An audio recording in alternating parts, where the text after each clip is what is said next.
Selamat datang di zaman fiksi, di mana kamu akan mendengarkan kisah-kisah imajinasi. Jadi bukan sebuah kisah nyata ya.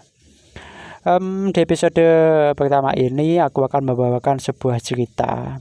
Dan jika mungkin ada kesalahan kata atau hal lain, ya dimaklumi ya karena memang ini episode pertama. Langsung saja ke ceritanya. Jadi cerita bermula ketika salah satu orang yang sangat terkenal di sebuah wilayah namanya Mbah Wisnu. Beliau seorang pria usianya 70 tahun. Beliau ini bukan orang sembarangan, melainkan pendiri sekaligus ketua dari perguruan bela diri yang terkenal. Muridnya sudah sangat banyak dan murid Mbah Wisnu ini ketika turun ke medan perang terkenal akan kemampuannya dan keberaniannya yang luar biasa. Dari beberapa murid Mbah Wisnu diangkat bagi pihak kerajaan untuk mengisi bagian-bagian penting seperti keamanan atau hal yang lain.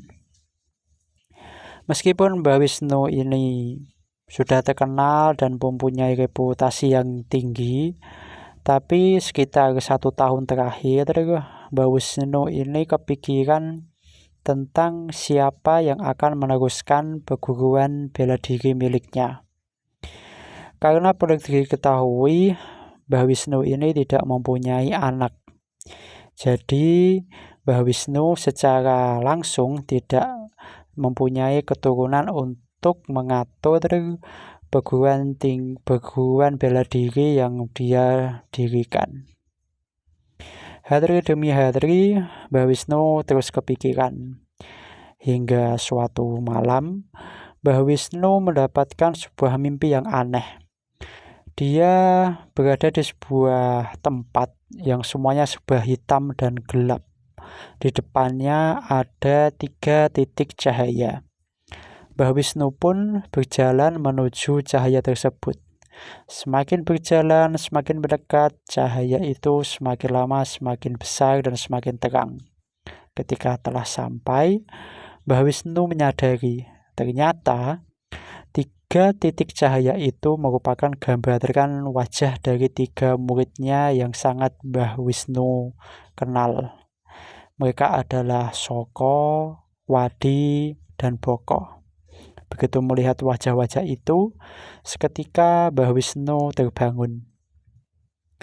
Ketika setelah bangun, Mbah Wisnu tahu ketiga gambaran yang ada di mimpinya adalah petunjuk siapa yang akan memimpin perguruan bela dirinya. Namun, Mbah Wisnu ini merasa heran.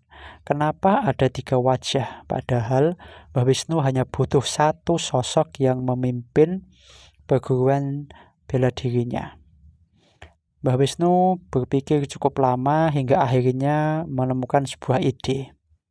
Keesokan harinya, Mbah Wisnu memanggil murid-muridnya tersebut. Hari masih pagi, Soko, Wadi, dan Boko datang menghadap ke Mbah Wisnu.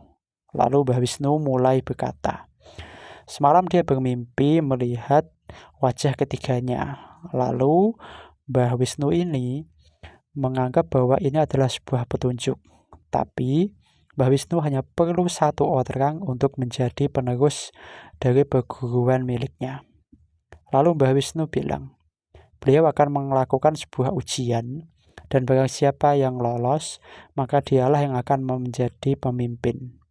Tapi Mbah Wisnu bilang, resikonya ada dan resikonya besar. Jika gagal, nyawa bisa menjadi taruhannya. Ketiga murid Mbah Wisnu itu dengan tegas dan siap menerima ujian apa yang akan diterima oleh mereka, walaupun nyawa menjadi jaminan atau menjadi taruhan ketika melakukan tersebut. Karena Mbah Wisnu melihat ketiga muridnya sudah sangat yakin, lalu Mbah Wisnu membawa ketiga muridnya ke hutan.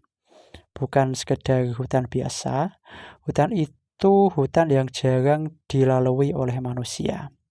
Perlahan-lahan mereka semua masuk ke dalam hutan, semakin dalam dan semakin dalam. Awalnya masih ada bekas-bekas jejak kaki manusia, tapi semakin dalam semuanya sudah menghilang, hanya semak-semak dan pepohonan. Lama sekali mereka berjalan hingga saat siang mereka berempat sampai di sebuah pohon yang sangat-sangat besar. Pohon itu sangat rindang dan batangnya jika dilingkari oleh 3 orang untuk memeluknya itu masih kurang. Lalu Mbah Wisnu bilang, di sini adalah tempat untuk melakukan ujian. Lalu Mbah Wisnu mengambil sebuah kantong yang berisi semacam tepung berwarna putih. Lalu berjalan mengelilingi pohon tersebut sambil menaburkan tepung hingga membentuk semacam lingkaran. Lalu Mbah Wisnu memerintahkan ketiga muridnya masuk ke dalam lingkaran tersebut. Lalu Mbah Wisnu menjelaskan, ujiannya adalah ketiga muridnya selama 40 hari tidak boleh keluar dari lingkaran putih ini. Apapun yang terjadi, apapun yang mereka lihat, yang jelas tidak boleh keluar dari lingkaran putih ini, dan jika melanggar maka mereka otomatis akan gagal dalam ujian. Mbah Wisnu juga bilang jika mereka lapar atau haus, di dekat akar pohon terdapat semacam kubangan air berwarna bening, dan ketika mereka minum maka rasa haus dan laparnya pun akan hilang seketika. Sebelum pergi, Mbah Wisnu bertanya lagi kepada muridnya apakah mereka siap. Mereka pun dengan tegas bilang siap akan melakukan ujian yang diberikan. Setelah semuanya selesai persiapannya, Mbah Wisnu kemudian pulang dan meninggalkan muridnya berada di lingkaran putih yang dibuatnya tadi. Sejak hari pertama, tidak terjadi sesuatu yang menakutkan atau sesuatu hal yang terasa ganjil. Mereka bertiga hanya saling mengobrol, bercanda dari pagi, siang, sampai sore, dan ketika malam mereka pun tidur. Itu adalah hal-hal yang mereka lakukan. Namun, begitu masuk hari ke-11, tiba-tiba di sekitar mereka muncul seorang kakek. Tubuhnya bongkok memikul kayu yang diikat dengan selendang kain. Kakek itu terlihat sangat tua dan berjalan sangat pelan. Tiba-tiba, sang kakek menjatuhkan sebuah kantong kain, dan dari kantong itu keluar 3 koin emas. Dan seketika, baik Wisnu, Wadi, dan Soko Boko juga itu melihat kantong itu langsung berteriak kepada sang kakek, "Kek, uangmu jatuh, kek, uangmu jatuh." Namun, sang kakek ini seakan-akan tidak mendengar dan terus berjalan hingga hilang di balik pepohonan. Mereka bertiga ini sempat bingung apakah mereka akan mengambil uangnya dan memberikan sang kakek. Tapi jika mereka mengambil, maka mereka akan keluar dari lingkaran dan akan gagal ujian. Akhirnya, mereka bertiga memutuskan untuk tetap berada di lingkaran tersebut, meskipun ada rasa ganjil di antara mereka. Di antara Soko, Wadi, dan Boko, ternyata diam-diam Boko ini terus memandang ke arah kantong yang jatuh tadi. Boko berpikir, jika ada 3 koin yang keluar dari kantong tersebut, kemungkinan semua isi kantongnya adalah koin emas dan jumlahnya akan sangat banyak, bisa digunakan untuk membeli apapun. Tapi si Boko ini juga bingung, kalau dia mengambil maka dia akan keluar dari ujian tersebut. Malam pun tiba. Ketika Soko dan Wadi ini tertidur, diam-diam Boko keluar dari lingkaran putih. Di pikirannya, ketika temannya tidur, dia akan mengambil kantong itu, menyembunyikan di semak-semak. Setelah itu, dia akan kembali ke lingkaran putih dan mengikuti ujian yang diberikan oleh gurunya lagi. Namun, baru saja Boko mau mengambil kantong tersebut, tiba-tiba dari bayangan pohon keluar semacam kilatan hitam yang menarik kaki Boko dan menyeretnya langsung ke arah pepohonan. Sangat cepat, tidak ada suara dan tidak ada bekas. Tahu-tahu si Boko menghilang. Keesokan harinya, Soko dan Wadi ini terbangun dengan kaget karena si Boko ini tidak ada. Padahal semalam Boko masih terlihat. Si Soko dan Wadi ini bingung. Kemana perginya si Boko? Apakah terjadi sesuatu? Si Wadi rencananya ingin keluar mencari si Boko, tapi dicegah oleh si Soko karena teringat jika dia keluar dari lingkaran putih, otomatis dia akan gagal. Lalu mereka memutuskan untuk menunggu. Namun sayangnya, setelah beberapa hari menunggu, si Boko tidak juga kembali. Soko dan Wadi terus bertahan di lingkaran, mengikuti perintah dari gurunya. Hingga memasuki hari ke-21, datanglah seorang wanita muda memakai kebaya berwarna putih. Dia membawa baju di dalam anyaman bambu. Sepertinya wanita itu mau mencuci baju. Karena sang wanita itu wajahnya sangat cantik, si Wadi ini tertarik dan ingin mengajak kenalan. Wadi pun memanggil wanita tersebut, "Hei, boleh kenalan gak?" Tapi sang wanita ini seakan tidak mendengar dan terus berjalan. Si Wadi memanggil lagi dan wanita pun tidak bergerak. Hingga akhirnya sang wanita ini hilang di balik pepohonan. Wadi yang penasaran kemudian keluar dari lingkaran putih.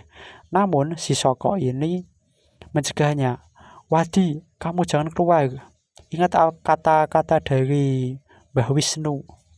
Tapi si Wadi ini tidak mendengarkan dan dia tetap keluar dan berusaha untuk berkenalan kepada sang wanita tersebut. Soko hanya diam dan berharap sahabatnya itu akan segera kembali lagi. Tapi sejak siang sampai malam, si Wadi ini tidak juga kembali. Si Soko akhirnya malam itu tidur dan ketika paginya Wadi tetap tidak kembali. Sekarang hanya tinggal Soko sendirian di dalam lingkaran putih tersebut. Soko sempat ada rasa ingin keluar dan mencari kedua temannya. Tapi lagi-lagi dia ingat pesan dari Mbah Wisnu. Apapun yang terjadi, apapun yang dilihat, tidak boleh keluar dari lingkaran putih tersebut. Hari demi hari terus berlalu dan Soko merasa kesepian di dalam lingkaran putih ini. Dia masih kepikiran tentang dua temannya yang hilang dan tak pernah kembali. Begitu masuki hari ke-35, berarti tinggal 5 hari lagi ujiannya selesai, suasana hutan menjadi berbeda. Angin seakan tidak bertiup. Suara hewan-hewan pun tidak terdengar. Semuanya menjadi sangat-sangat sunyi. Ketika malam, di balik pepohonan keluarlah dua sosok hitam. Satu tinggi dan yang satu pendek. Sosok itu bermata merah. Seluruh tubuhnya diselimuti oleh bulu-bulu yang sangat panjang berwarna hitam.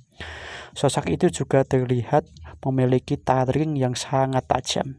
Si Soko tahu dua sosok itu adalah siluman dan kemungkinan adalah siluman yang mendiami hutan tersebut. Soko diam mengawasi kedua sosok itu yang semakin lama semakin dekat dan semakin dekat. Tidak dapat dipungkiri, Soko merasakan ketakutan yang sangat luar biasa. Dia sendirian, tidak punya teman dan tidak tahu harus berbuat apa. Satu-satunya yang diingat Soko adalah perkataan dari Mbah Wisnu. Apapun yang terjadi, apapun yang dia lihat, dia harus berada di lingkaran putih tersebut. Si Soko kemudian bersila, mencoba menenangkan dirinya ketika kedua sosok itu sudah tepat di pinggir garis putih. Soko tetap bertahan dan kedua sosok itu tiba-tiba ingin masuk ke lingkaran putih tersebut. Namun anehnya, seakan-akan lingkaran putih itu memiliki dinding transparan yang membuat dua sosok itu tidak dapat masuk ke dalamnya. Kedua sosok siluman itu pun marah, kemudian memukul-mukul, menendang-nendang, berusaha untuk masuk ke dalam. Tapi sekeras apapun kedua siluman itu, mereka tidak bisa masuk ke dalam. Hingga pagi datang, sosok itu pun menghilang. Pikirannya si Soko, semuanya akan berakhir. Namun, malamnya, sosok itu kembali lagi. Tapi bukan 2, melainkan 5. Kemudian datang lagi, 2 lagi. Kemudian datang lagi beberapa, hingga jumlahnya semakin banyak. Soko pun semakin khawatir. Dia tetap bersila dan melihat sosok-sosok itu mengelilingi lingkaran putih. Tapi seperti malam kemarin, sang sosok itu tidak bisa masuk menembus ke garis putih yang dibuat oleh gurunya. Hingga tiba di hari 40, yaitu hari terakhir, malamnya sangat mencekam. Di sekeliling lingkaran putih berdiri makhluk-makhluk hitam yang sangat-sangat kejam. Mereka terlihat matanya sangat memerah. Di taring-taring mereka terlihat mengeluarkan cairan berwarna merah darah. Mereka saling menendang, saling memukul dan berusaha masuk ke dalam lingkaran putih tersebut. Namun, lagi-lagi, sosok itu tidak bisa masuk ke dalam lingkaran putih tersebut. Soko sangat ketakutan melihat dia dikelilingi oleh banyak sekali siluman. Hingga akhirnya ketika pagi, siluman itu pun menghilang semua. Suasana mulai berubah, angin mulai berhembus, hewan-hewan mulai bersuara seperti sedia kala. Menjelang siang, gurunya, Mbah Wisnu, akhirnya datang. Beliau mendekat dan melihat hanya ada si Soko yang masih berada di lingkaran. Mbah Wisnu lalu bilang, "Soko, ujian sudah berakhir dan kamu boleh keluar dari lingkaran tersebut." Lalu, Soko ini berjalan mendekati gurunya dan bilang bahwa kedua temannya, si Boko dan Wadi, sudah hilang beberapa hari. Lalu, Mbah Wisnu bilang, dia sudah tahu. Jadi, selama hari pertama sampai hari ke-40, Mbah Wisnu ini menggunakan ilmunya untuk melihat keadaan muridnya. Dan Mbah Wisnu juga berbicara. Ujian yang dihadapi muridnya ini adalah ujian tentang 3 hal. Ujian godaan harta, ujian godaan wanita, dan ujian tentang rasa takut. Mbah Wisnu juga bilang, tempat yang mereka tempati adalah sarang dari siluman-siluman. Dan alasan kenapa Mbah Wisnu melarang mereka untuk keluar dari lingkaran putih tersebut, karena lingkaran putih tersebut adalah benteng gaib yang dibuat Mbah Wisnu untuk mencegah dari para siluman yang ingin masuk. Nah, si Soko ini kemudian bilang kepada gurunya, lalu nasib dari kedua temannya seperti apa? Mbah Wisnu kemudian bilang, sejak awal sudah diberitahu resikonya adalah nyawa. Dan kedua temannya melanggar, maka kedua temannya itu sudah menjadi santapan oleh siluman yang menunggu hutan ini. Akhirnya, hari itu juga, Soko berhasil melewati ujian dan dinobatkan sebagai penerus dari perguruan yang dimiliki oleh Mbah Wisnu. Itulah cerita kali ini. Di episode pertama mungkin masih banyak kekurangan bagaimana aku bercerita, dan semoga saja dapat menghibur dan menemani waktu senggang yang kamu miliki. Sekian untuk cerita kali ini. Semoga saja dapat lanjut ke episode kedua dengan cerita-cerita yang lain. Akhir kata, sampai jumpa.